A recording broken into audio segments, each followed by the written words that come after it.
Hi there, come in and learn about the life of a black person. Watch till the end for the last reveal that will blow your mind. Have you ever wondered why some individuals are targeted simply because of their skin color? It's a haunting question that echoes in our society today, as we grapple with the unsettling reality of hate crimes. Imagine for a moment being targeted, not for something you've done, but for who you are, for the color of your skin. This is an all too familiar narrative for many black people around the globe. Recent statistics paint a grim picture. Hate crimes against black people are on the rise, and this isn't confined to one particular corner of the world. No, this is a global issue. From the bustling streets of New York to the quiet corners of rural Africa, from the historic landmarks of Europe to the vibrant cities of Asia, black people face a common enemy: hate. So, why does this happen? Why are black people often the victims of hate crimes? To understand this better, we need to dive into history. The roots of anti-black racism run deep, back to the days of the transatlantic slave trade. This was a time when millions of African people were forcibly uprooted from their homes and sold into bondage in the Americas and Europe. This period marked the beginning of a dehumanizing narrative, where black people were seen as commodities rather than individuals. Fast forward to the era of colonialism. Western powers, armed with a sense of superiority, imposed their rule on vast swaths of Africa.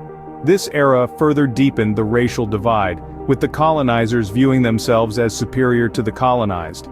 Even after the abolition of slavery and the end of colonial rule, systemic racism persisted. The effects of these historical events still echo today, shaping perceptions and biases against black people. They've imprinted a false narrative that black people are lesser, a narrative we must challenge and change. Now that we have a historical context, let's move on to the modern day. Scene script. Fast forward to the 21st century, are things any different?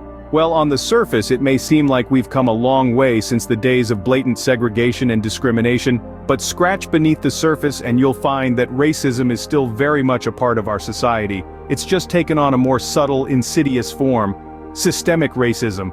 Systemic racism is like a ghost in the machine. It's not always visible, but its effects are undeniable. It's in the way black people are disproportionately targeted by law enforcement. It's in the lack of opportunities for growth and advancement. It's in the disparities in education, housing, and healthcare. And then there's the media. Oh, the media. The stories they tell and the images they portray have a profound impact on how we perceive each other. Too often, black people are painted with broad strokes, stereotyped as dangerous, criminal, or unintelligent. These stereotypes are not just harmful, they're downright dangerous. They justify bias, they fuel hate, and they perpetuate the cycle of racism. But it's not just the media. We're all complicit in this. Every time we laugh at a racist joke, every time we stay silent when we witness discrimination, every time we fail to question our own biases, we're part of the problem. So, what can we do to change this? Is there a solution to this deeply ingrained problem? In the face of such adversity, is there any hope for change, you might ask? The answer is a resounding yes. There are several ways we can combat racism and its damaging effects. At the heart of it all is education. We need to understand the history, the struggles, and the achievements of black people, not just in America but globally. Education broadens our horizons and allows us to see the world through a different lens. It helps us to challenge our preconceived notions and stereotypes. Next up is empathy. Empathy is the ability to understand and share the feelings of others. When we empathize with the struggles of black people, we are less likely to harbor prejudiced views. It is essential that we learn to put ourselves in the shoes of those who experience racism daily. Now let's talk about movements like Black Lives Matter. These movements play a crucial role in the fight against racism. They bring attention to the systemic injustices faced by black people and demand change. They remind us that it's not just about individual prejudices, but about systemic change. Let's not forget about understanding. Understanding comes from open dialogue and communication. It's about listening to black voices, understanding their experiences, and acknowledging their pain. Only then can we truly begin to dismantle racism. Remember, change begins with each one of us recognizing and challenging our biases. Together, we can create a world where no one is hated for the color of their skin.